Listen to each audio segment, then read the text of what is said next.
सभी भक्तजनों को जय श्री कृष्ण। श्री सुखदेव जी कहते हैं, परीक्षित, तदंतर देव ऋषि नारद ने मृत राजकुमार के जीवात्मा को शोकाकुल स्वजनों के सामने प्रत्यक्ष बुलाकर कहा। देव ऋषि नारद ने कहा, जीवात्मन, तुम्हारा कल्याण हो। देखो, तुम्हारे माता पिता सुहृद संबंधी तुम्हारे वियोग से अत्यंत शोकाकुल हो रहे हैं, इसलिए तुम अपने शरीर में आ जाओ और शेष अपने सगे संबंधियों के साथ ही रहकर व्यतीत करो।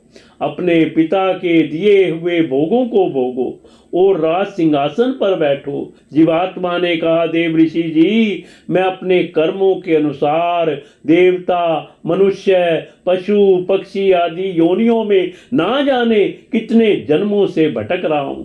उनमें से ये लोग किस जन्म में मेरे माता पिता हुए। विभिन्न जन्मों में सभी एक दूसरे के भाई, बंधु, नाती गोती, शत्रु, मित्र, मध्यस्थ, उदासीन और द्वेषी होते रहते हैं। जैसे स्वर्ण आदि क्रय विक्रय की वस्तु में एक व्यापारी से दूसरे के पास जाती आती रहती हैं, वैसे ही जीव भी भिन्न भिन्न योनियों में उत्पन्न होता रहता है। इस प्रकार विचार करने से पता लगता है कि मनुष्यों की अपेक्षा अधिक दिन ठहरने वाले स्वर्ण आदि पदार्थों का संबंध भी मनुष्यों के साथ स्थायी नहीं, क्षणिक ही होता है। और जब तक जिसका जिस वस्तुओं से संबंध रहता है, तभी तक उसकी उस वस्तु से ममता भी रहती है। जीव नित्य और अहंकार रहित है। वह गर्भ में आकर जब तक जिस शरीर में रहता है, तभी तक उस शरीर को अपना समझता है। यह जीव नित्य अविनाशी, सूक्ष्म, जन्मादि रहित, सबका आश्रय और स्वयं प्रकाश है।